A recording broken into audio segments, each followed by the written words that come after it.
À ce moment-là, je travaillais dans une usine à Besançon. Je prenais tous les matins le dur, puis j'arrivais là-haut vers 7 heures. Puis on commençait aussi sec. Moi, mon boulot, c'était simple. C'était devenu simple. Après avoir pendant des mois servi de ce qu'on appelle une arpette à une équipe de monteurs électriciens, où on me faisait faire le plus sale boulot. En fait, j'étais rentré là-dedans pour apprendre. Et puis bien vite, je m'étais rendu compte que j'apprenais rien. J'avais d'ailleurs envie de rien apprendre. C'était mon père qui me disait il faut avoir un boulot entre les mains si tu veux pas rester comme moi. Alors je croyais que j'allais devenir un monteur électricien, enfin, tendre des fils sur des petits potelets, quoi.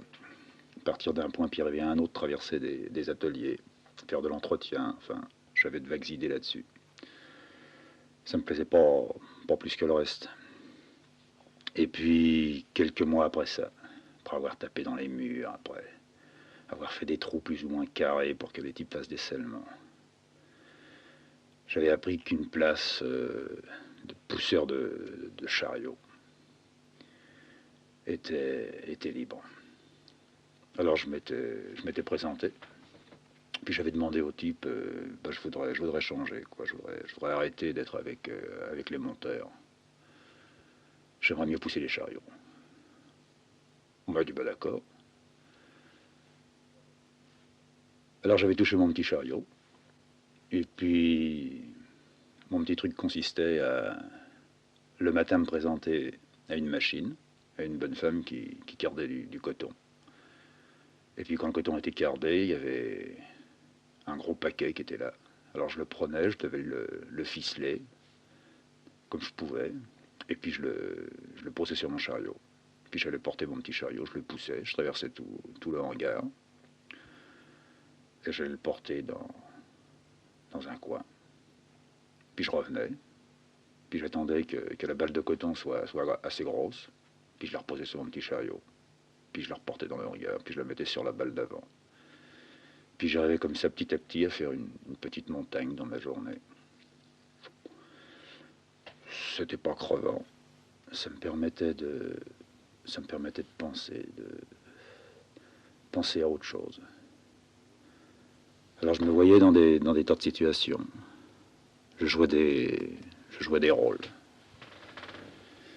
Je m'imaginais, je m'imaginais acteur de cinéma. Alors le dernier film que j'avais vu, je prenais le rôle. Bien souvent, je prenais le rôle du premier acteur. Alors, ou un type amoureux, ou un gangster, ou un comique, ou n'importe quoi. Puis je refaisais ça à ma manière, tout en poussant mon chariot. Alors ce petit jeu-là, il a duré des semaines. Le soir, quand je rentrais, je reprenais là où j'avais laissé.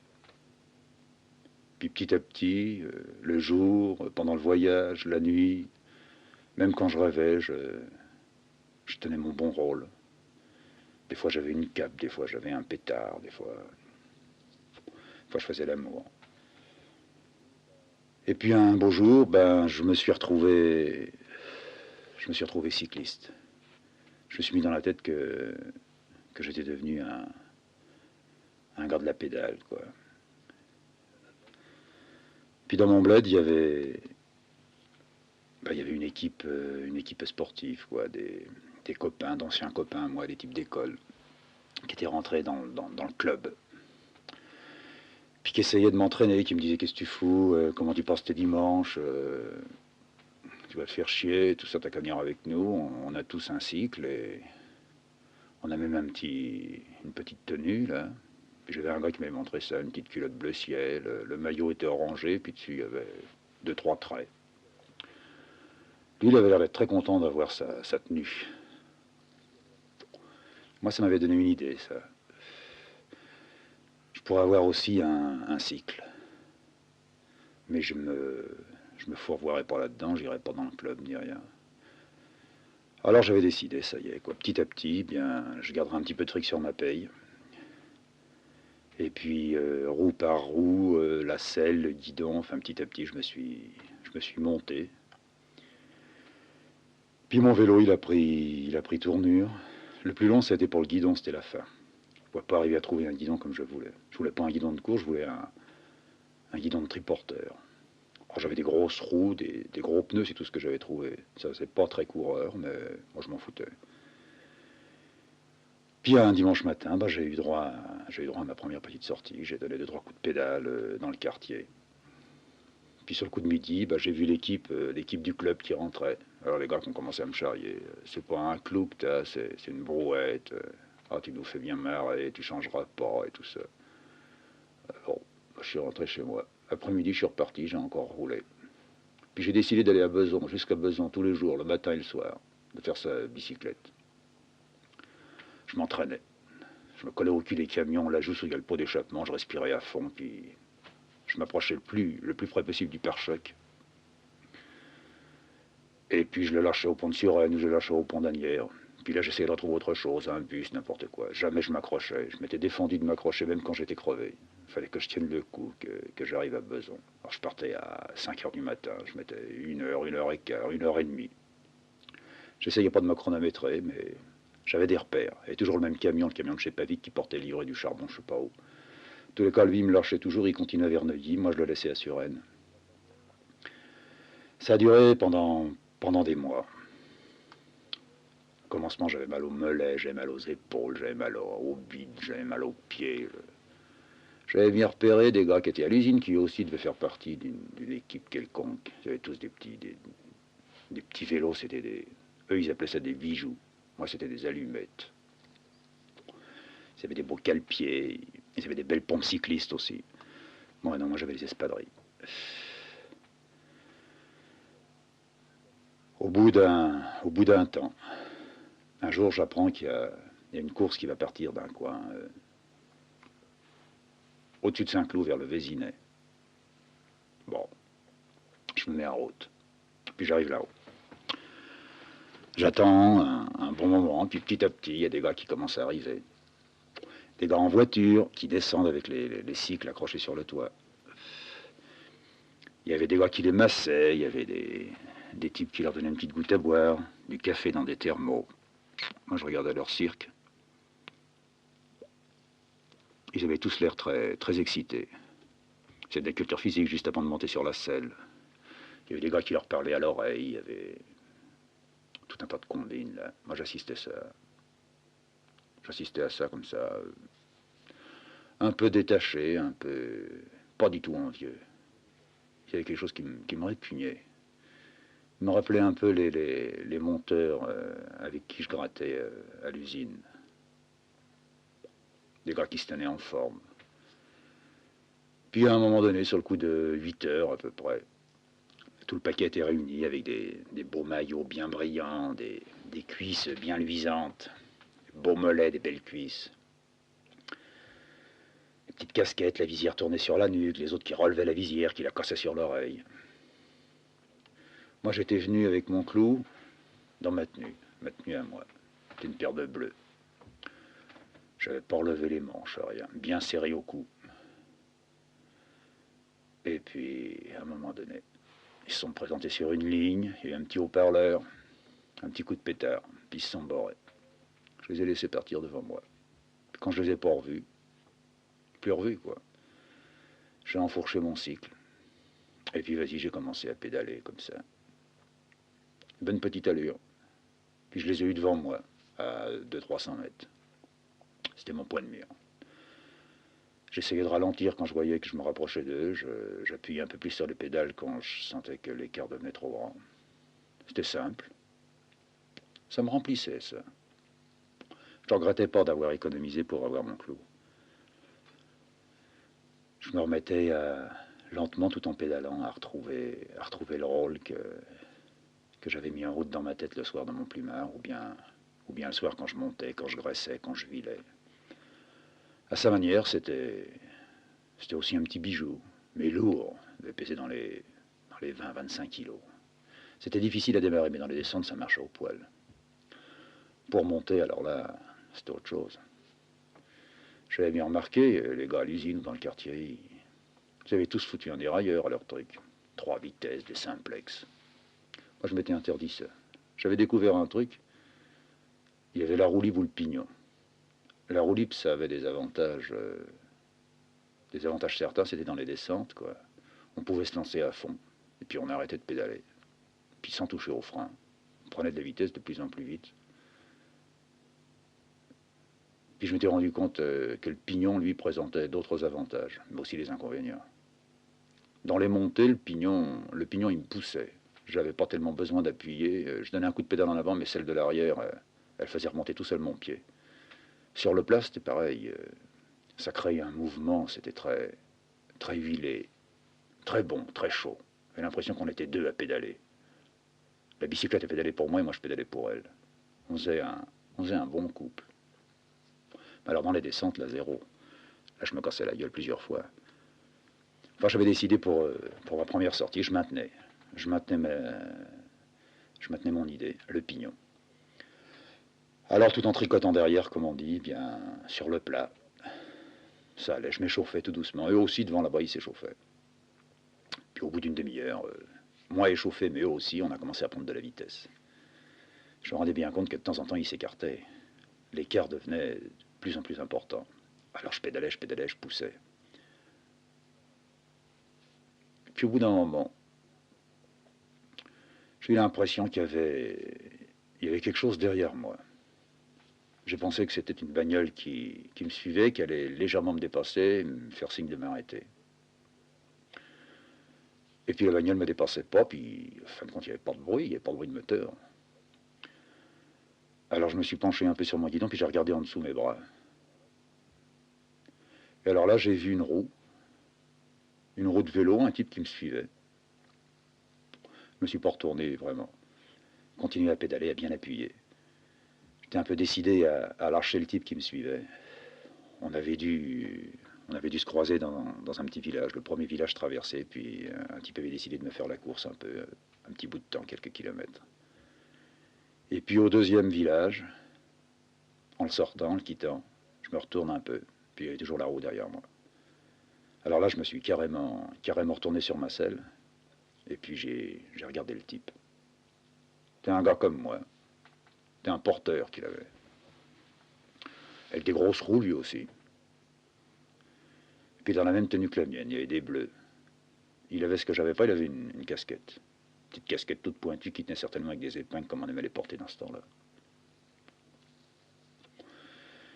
Et puis on a attaqué une côte. Alors tout seul avec mon pignon dans la côte, ça marchait, mais ce type-là derrière, il me faisait chier, quoi. Puis je voyais bien le dernier qui était là-haut, qui commençait à décoller du peloton. Puis qui petit à petit se rapprochait de moi, ou bien moi je me rapprochais de lui. Alors je me suis relevé sur mes pédales, et puis j'ai commencé à partir à la rondanceuse. Mais je ne pouvais pas m'empêcher de regarder derrière. Le type, il collait toujours en haut. On a dépassé le piton, puis on s'est remis à redescendre. Il y avait une plaine dans le bas. C'était 9h, 9h30 du matin, le dimanche. Il faisait frais. Il faisait beau. Je sentais dans ma poitrine mon cœur qui battait à grands coups. Puis dans la descente, j'étais gêné, quoi. Mes pieds allaient trop vite. J'avais presque envie de retirer de les relever, de lever mes pieds des pédales, puis de laisser partir la bicyclette toute seule. Seulement ça, c'était un truc casse-gueule, j'avais déjà fait. On ne peut plus rattraper les pédales. Quand on essaie de remettre les pieds dessus puis de partir à toute vitesse, il n'y a rien à faire. Les jambes ne vont pas aussi vite que les pédales.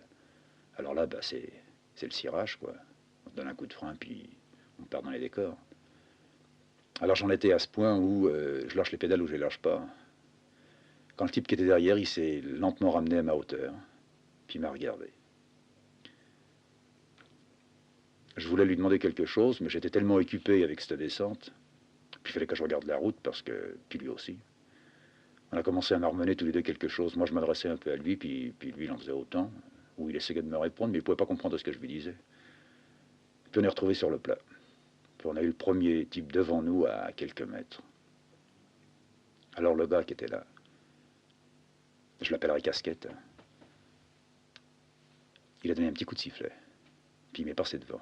Mais pas du tout pour me lâcher, je l'ai compris tout de suite. C'était me dépasser pour me pousser un peu, pour m'entraîner avec lui. Alors j'ai collé dans sa roue comme lui il avait collé dans la mienne pendant déjà des kilomètres. Et puis lentement, on a ramarré l'autre. On s'est mis à sa hauteur. Et puis tout doucement, centimètre par centimètre, on l'a grignoté. Quand il est arrivé à ma hauteur, il m'a regardé puis il m'a fait une grimace. Il avait des grosses gouttes de sueur qui lui descendaient le long des joues, dans le cou. Il avait son maillot qui était tout mouillé. Moi, je me sentais pas du tout transpirant, ni rien. Puis je regardais la roue qui était devant moi. L'autre avec son rond, son dos tout rond, mais tout rond puis tout maigre en même temps. Il avait des toutes petites épaules. Les seins galmiers, comme on disait. Puis lui, il appuyait. Alors moi aussi, j'ai suivi, je me suis mis à appuyer de plus en plus, comme l'autre, au même rythme que lui. Puis on l'a largué. On a largué le maillot. Puis on s'est retrouvés un petit peu plus loin, tous les deux, tout seuls. Alors on a roulé encore côte à côte. Puis on se souriait. Au troisième patelin, il y avait encore des gens qui étaient sur le bord de la route, qui flânaient, qui avaient regardé passer la course. Il fallait gueuler pour se traiter un passage avec eux, au milieu d'eux. Alors ils ont commencé à nous charrier. Alors les bleus, nous on faisait pas attention, on pédalait. Et puis, quelques kilomètres encore plus loin, c'est moi qui me suis décollé de sa roue, puis je me suis remis devant. Puis je l'ai relancé. Puis comme ça, on a continué à pédaler, tout seul, tous les deux dans la campagne. Puis au bout d'un temps, on a revu le peloton. Pas trop loin de nous, à peu près 400 mètres, 500 mètres. Avec 2-3 voitures qui les suivaient.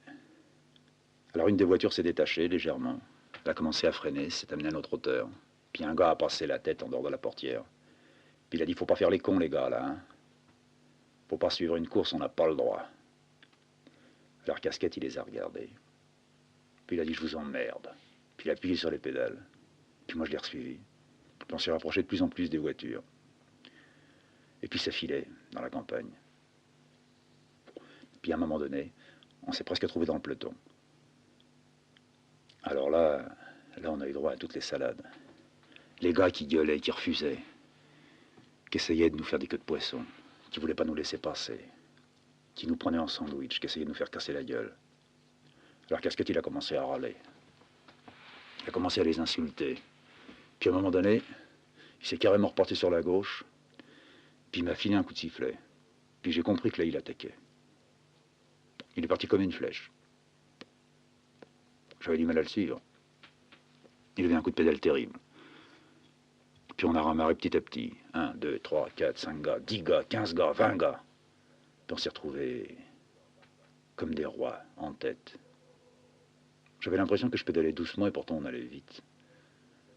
La course n'était pas longue, ça devait faire dans les 30 à 40 kilomètres. On les a lâchés, tout doucement. Puis il y avait une grande descente. Puis dans le bas de la descente, on a commencé à voir des types. On a fait ce qu'on a pu. Moi, je me suis mis à lâcher mes pédales. Puis Casquette, il m'a dit, fais pas le con, lâche pas tes pédales, tu vas te casser la gueule. Mais c'était trop tard, je pouvais plus. Je pouvais plus remettre mes pieds sur les pédales.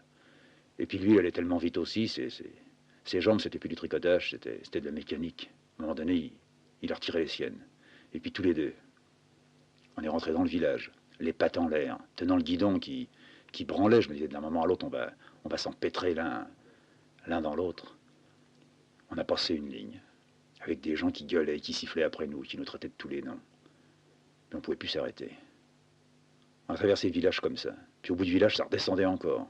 Impossible de s'arrêter. Puis dans le bout, il y avait un grand virage.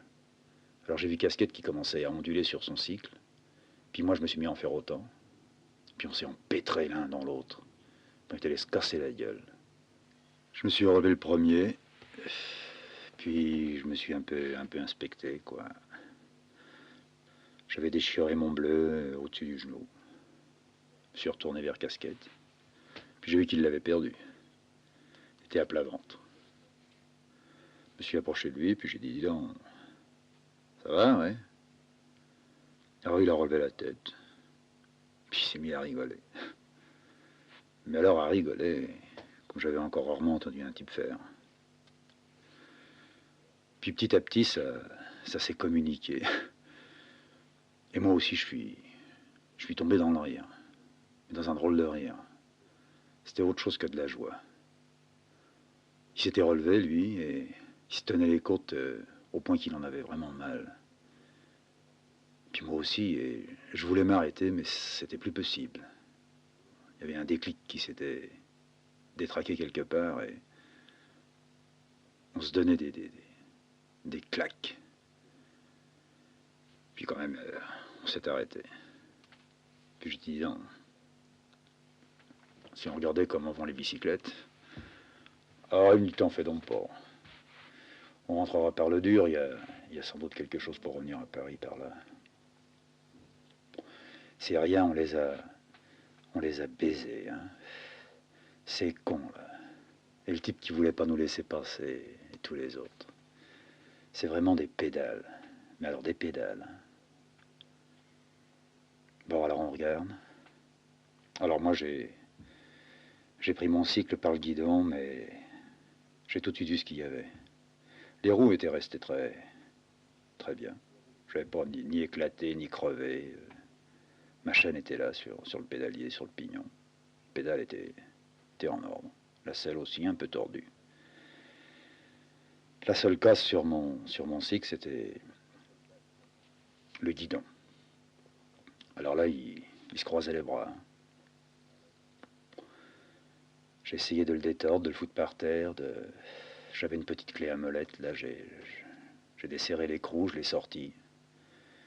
J'ai calé une poignée sous un pied, j'ai tiré dessus, rien à faire, ça voulait pas revenir. Et puis j'ai regardé les casquettes. Alors je lui dis, toi, ça va? Elle me dit, ben moi c'est la roue. Alors il y avait une roue qui était toute en accordéon. J'ai chargé mon cycle sur l'épaule, puis lui il en a fait autant. Puis on est revenu tout doucement vers le village. On parlait pas, on marchait côte à côte. On avait dû rester un bon moment, étalé sur l'herbe là. Il n'y avait plus personne, enfin quelques types qui traînaient encore par-ci par-là, mais plus de coureurs, plus de bagnoles. La caravane s'était débinée, ils avaient fait leur boulot. Alors on est rentré dans un petit bistrot. Puis qu'est-ce que tu m'as dit, t'as faim? Je dis non, j'ai pas faim, j'ai même pas soif. Bon, moi je boirais bien une petite chopine de blanc. Bon, je dis ben moi non, non j'ai vraiment pas soif, je t'assure. Alors il m'a regardé et il m'a dit t'as pas un rond toi? Je dis si, je dois avoir un peu 100 balles. Quoi. Bah alors bois ou bouffe, fais quelque chose. On a fait 40 kilomètres. Alors lui, il s'est carrément attaqué un sandwich, une chopine. Il a vidé sa chopine en 2-3 minutes. Alors il a rappelé encore le type, le patron, puis il a dit encore une chopine pour moi. Je dis mais t'es dingue, écoute, tu vas pas te taper un litre comme ça le matin, presque à jeun. Ah, il me dit moi c'est comme ça que je marche. Faut bouffer, faut boire. Faut pas croire à leurs conneries, tous les autres. T'en connais toi des gars qui pédalent? Toujours les mêmes conneries. Faut manger ceci, faut pas boire cela, faut pas toucher aux filles. Ça c'est des salades. Moi je vais te dire ce qu'il faut. Il faut tous les jours rouler, rouler, rouler. Tu roules toi? Non. Comment tu roules pas? Ben non, je roule pas, je gratte quoi. Mais tu grattes, mais tu grattes avec ton cycle? Non. Bon, c'est pas vrai. Non, non, je t'assure. Mais qu'est-ce que tu fais toi? Oh, je travaille dans une usine. Tu travailles dans une usine? Ouais. Pourquoi? Oh, je croyais que tu étais livreur. Non, pourquoi toi t'es livreur? Ouais. Qu'est-ce que tu livres? Oh, bah, je travaille dans un canard. Ah, tu travailles dans un canard aux machines? Non, pas du tout. Non, j'attends. J'attends tous les matins. Et puis l'après-midi, il y a l'autre livré. Je fais tout mon coin comme ça. Alors moi, c'est mon entraînement. Moi, j'ai mon cycle plus 15, 20, des fois 25 kilos. Le dimanche soir surtout, j'ai un paquet énorme, je vois plus clair devant. Je tiens ça avec une grosse courroie. Ça doit être crevant, je lui dis. Non, c'est pas crevant. Au début, c'était un peu du rail, quoi, mais maintenant, ça va très bien. Alors le dimanche, quand le dimanche matin, j'ai plus rien, parce que le dimanche matin, il n'y a pas à livrer des canards, il n'y a rien. Alors le dimanche matin, sur mon porte-bagages, je mets simplement mon casse-croûte et puis ma petite chopine. J'ai des ailes. Des fois, je vais à Longchamp. Tu connais Longchamp? Ah oui, je connais, c'est juste à côté de chez moi. T'habites à côté de Longchamp? Ouais. Bah, dis donc, tu pourrais t'entraîner, toi. Ouais, je pourrais le faire, mais tu sais, le soir quand je rentre, des fois c'est la nuit. Oh, bon, on devrait aller à Longchamp tous les deux. Ouais, on pourrait faire ça. Enfin, moi, je pourrais faire ça que le dimanche matin. Ouais, bah, moi aussi. Alors, qu'est-ce qu'on ferait? Bah, on tournerait. Ouais, mais il n'y a pas de côte, il n'y a rien, c'est toujours du plat. Ah oui, mais le plat, c'est très bon. Mais tu crois pas qu'on pourrait faire plutôt des sorties pour se taper Rambouillet? Ça fait 100 bornes, 50 et 50. Ça serait mieux parce qu'il y a du plat, de la descente, de la côte. Moi, il me semblait que c'était mieux. Ouais, c'est pas mieux, c'est autre chose. Moi, j'aime bien rouler comme on a roulé là tout à l'heure, mais moi, j'aimerais mieux la piste. Mais ça me fait chier, quoi. Pourquoi ça te fait chier? Bon, ça me fait chier parce que la piste, c'est le club, quoi. Moi, je peux pas piffer ça. Les maillots, puis alors, il y a des salades, quoi. Il y a un directeur de course, il y a des combines. Non, non, non, faut pas se lancer là-dedans. C'est pourquoi moi je fais Longchamp, quoi. Là, ce matin, j'avais su que j'avais un copain là-dedans, dans tous ceux qui roulaient là tout à l'heure. Je l'ai pas vu ni rien. Il voulait que je rentre dans son club, il me dit attends, un bon coup de pédale, tu dois revenir. Je dis non, je veux pas ça. Ben, j'irai, quoi, j'irai voir comment tu roules, quoi. Moi, au départ, je voulais pas du tout les faire chier. Je m'étais dit, je me mettrais derrière. Bah, oui, tu voulais faire un peu comme moi. J'ai dit, ouais, ouais, c'est ça, je me mettrais derrière eux, puis je pédalerai tout doucement, quoi. Je laisserai toujours un tampon entre eux et moi, quoi. Ce que je voulais, c'était, enfin, si tu veux, quoi, je voulais un peu lui prouver à mon, oh, c'est pas un pote, c'est un gars, quoi, que je connais, qui habite dans le même coin que moi. Je voulais un peu lui prouver que, avec un gros clou, quoi, comme toi, comme le tien, comme le mien, on pouvait faire, on pouvait faire aussi bien que lui, quoi. Et lui, il m'assurait toujours que non. Bah, il va faire une sale gueule maintenant, hein. Non, je rentrerai pas du tout dans une équipe ni rien. Non, ce qu'il faut, c'est se tenir en dehors de toutes leurs conneries, tu vois. Il faut se foutre dans son coin, puis pédaler, mais on pédale pour soi. Pour pédaler, pour avoir les biberons, et après on leur donne. Alors, si t'es le premier, t'as deux boyaux, si ça dépend les courses. Il y a des courses où on donne des selles, il y a des courses où on donne du fric même. Moi, je trouve ça. Moi, je te le dis, je trouve ça dégueulasse. Si on aime le cycle, c'est pour le cycle, quoi. C'est pas pour faire les connards sur les routes avec des mecs qui t'encouragent ou qui te sifflent. Bon, bah alors qu'est-ce qu'on fait? On essaye de rentrer maintenant. Ça va, toi? T'as déchiré ton fendeur? Moi, j'ai que dalle, hein.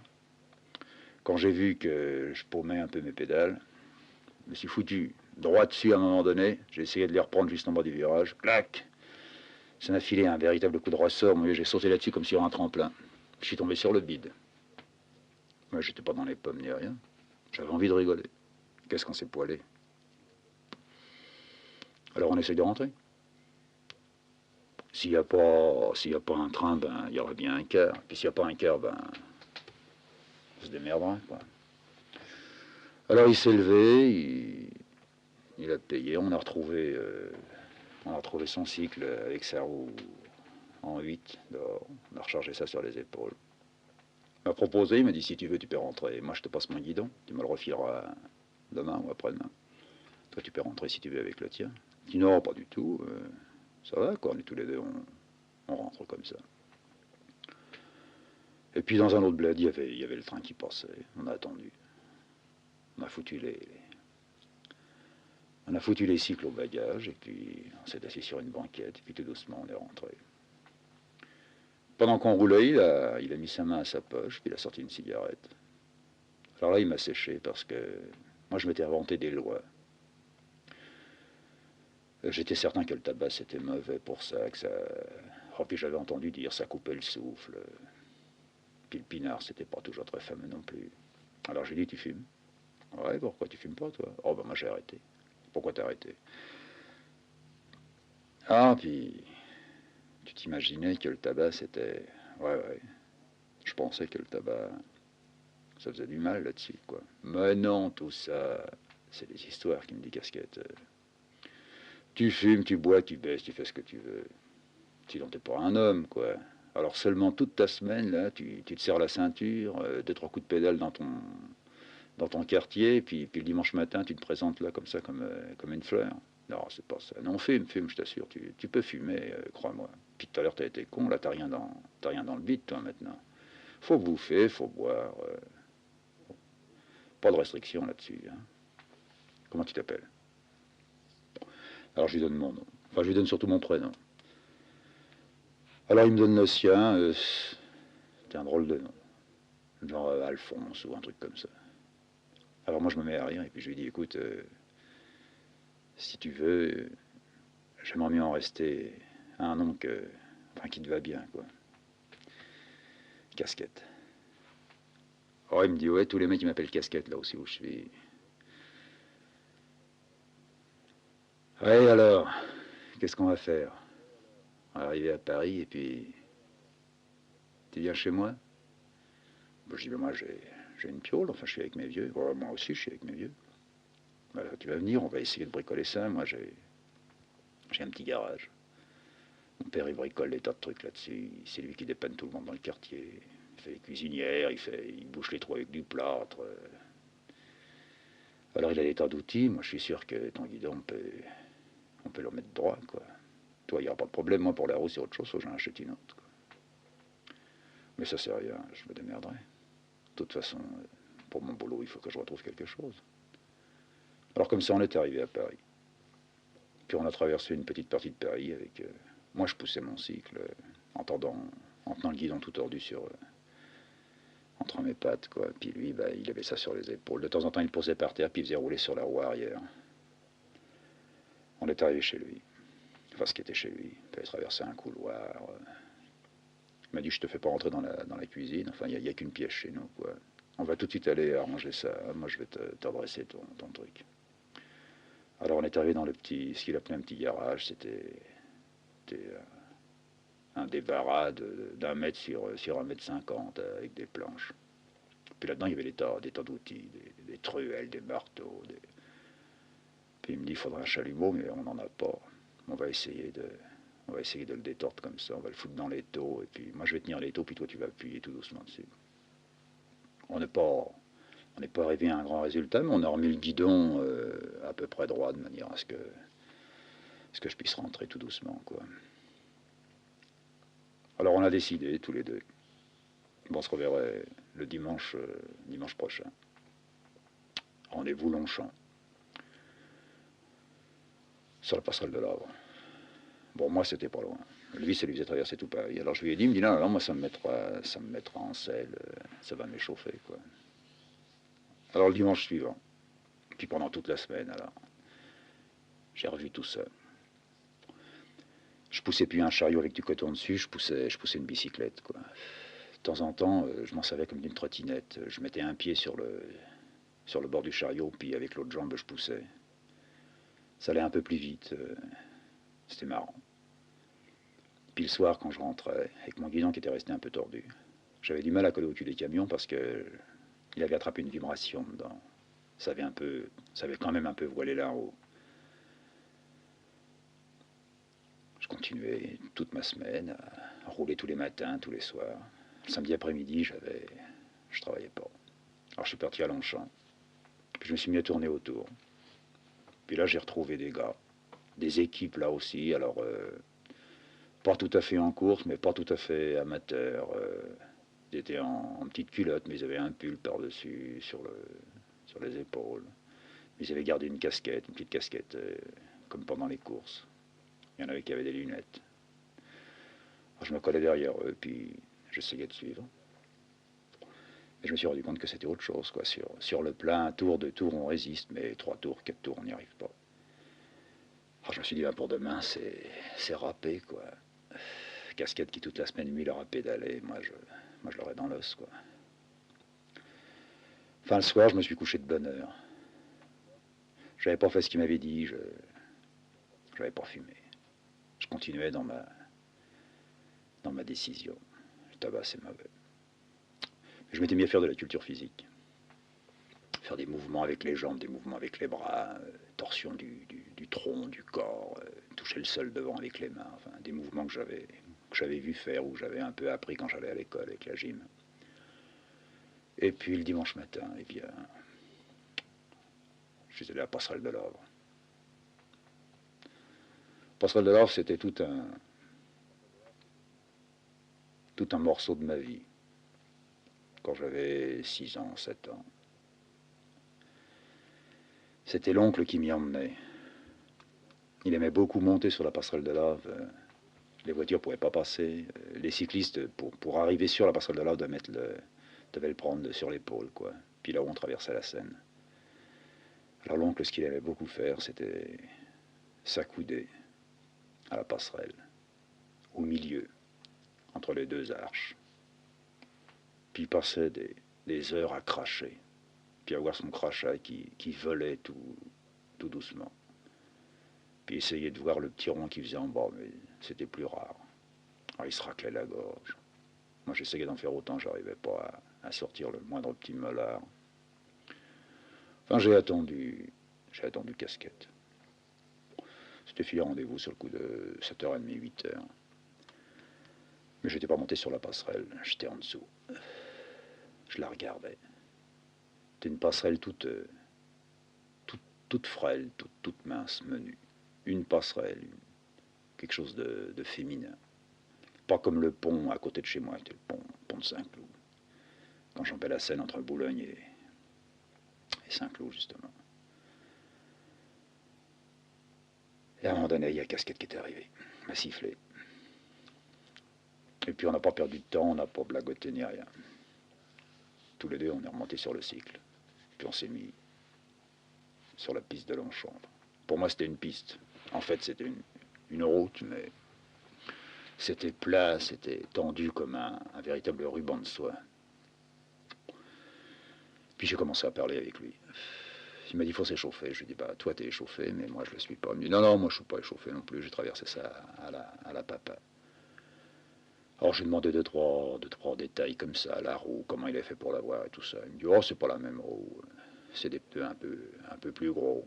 Moi, j'avais des demi-ballons. Il me dit, maintenant, j'ai un demi à l'arrière, un gros à l'avant. Ça fait rien. Alors, on a fait un tour, 2 tours, 3 tours. Puis, sur le coup de 8h30, 9h, alors il y a des gars qui ont commencé à tourner comme nous. Alors les mêmes que ceux que j'avais vus avant, dans leur petite tenue. Ils étaient venus aussi pour s'échauffer, ou bien avant de faire une course, ou bien pour se tenir en forme le dimanche. On n'a pas du tout essayé ni de les suivre, ni de les dépasser, ni rien. Casquette, il faisait un petit signe de la tête, comme ça, à l'air de dire, t'occupe pas. On a roulé toute la matinée. Je commençais à être vanné, mais lui, non, il donnait pas l'impression de pousser, de forcer. C'était pédaler pour lui, c'était comme respirer. Moi, ça me gênait un peu. Je sentais qu'il était temps qu'on arrête, quoi. Et vers midi, j'ai dit, écoute, maintenant ça y est, quoi. Si tu veux. On est revenu vers la passerelle. C'est assis. On discutait sans discuter.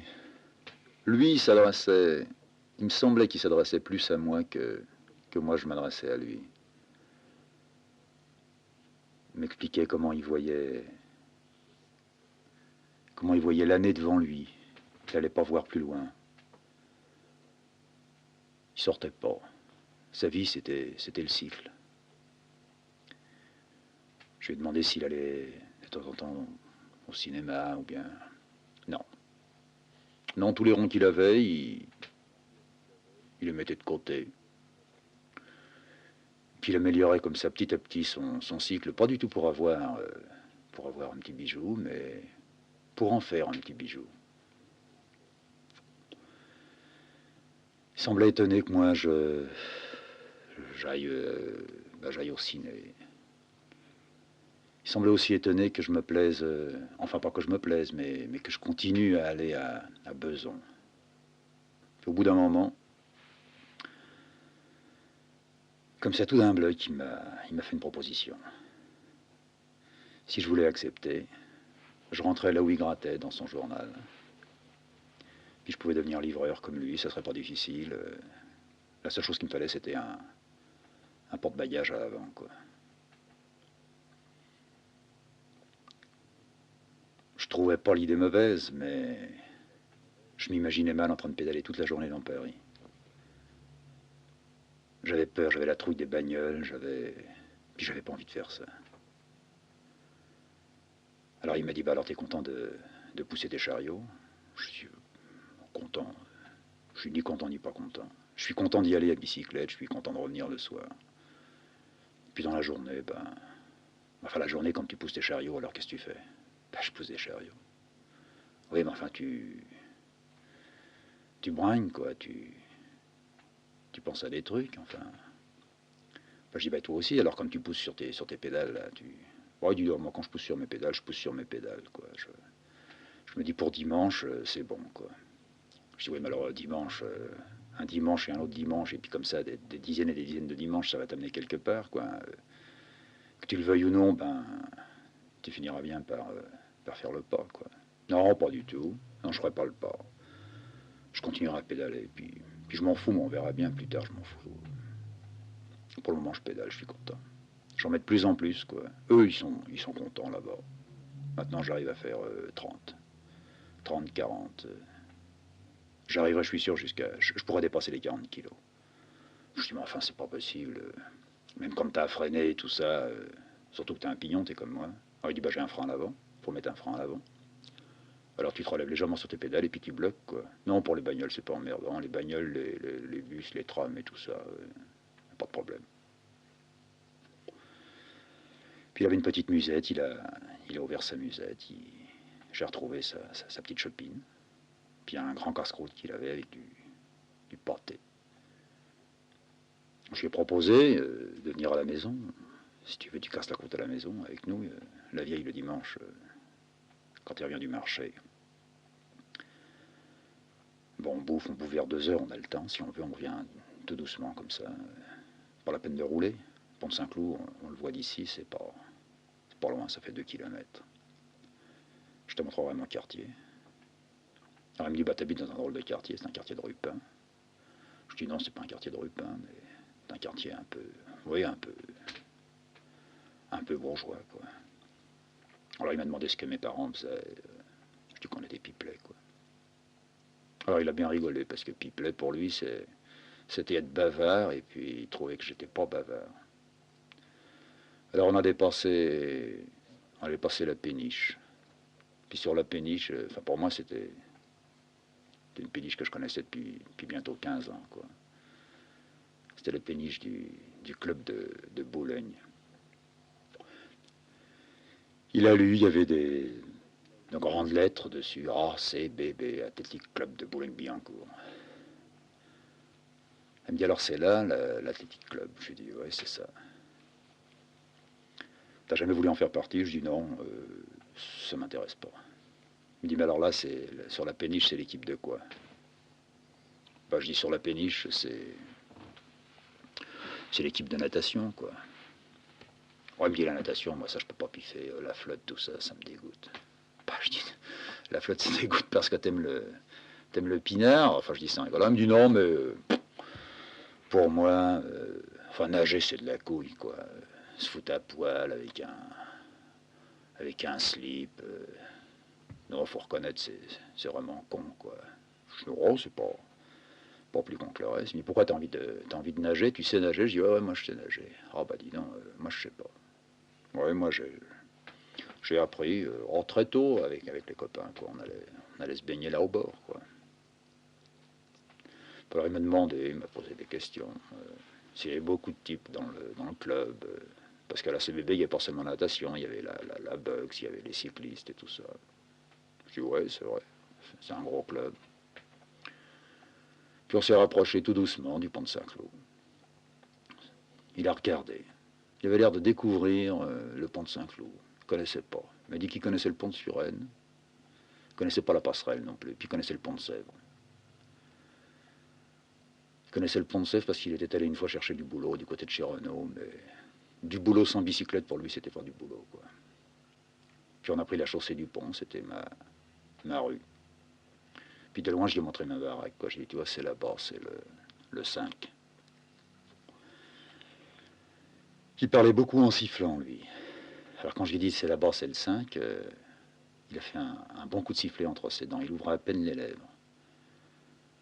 Il m'a dit, dis tes vieux, ils sont pipelés là-dedans. Je dis, oui. Il dit, mais il y a une petite maison, il y a l'ascenseur. Je dis, non, non, il n'y a pas d'ascenseur, il y a 4 étages. Puis il me dit, t'habites là, au rez-de-chaussée? Je lui dis, ouais, mes parents, ils ont une loge là, mais il y a une pièce encore en bas.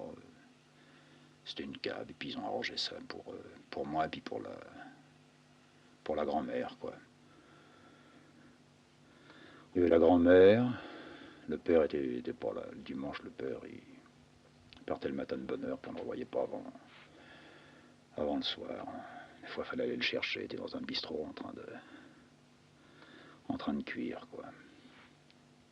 Sur le coup de 2 heures, j'ai la vieille qui est arrivée, quoi. Elle a été surprise de voir un type, là. Il gardait sa casquette sur la tête, il a fait signe à ma mère bonjour sans la retirer, sans rien. Et elle lui a dit bonjour monsieur. Et puis, elle a mis la table. La grand-mère avait fait cuire la bidoche, puis des légumes. Alors j'ai dit à Casquette, ben, tu manges avec nous? Elle a dit, non, non, non. Non, j'ai déjà mangé. D'abord, je ne vais pas rester, je vais vous laisser. Ma mère a à peine insisté. J'ai vu qu'il y avait quelque chose qui lui plaisait pas.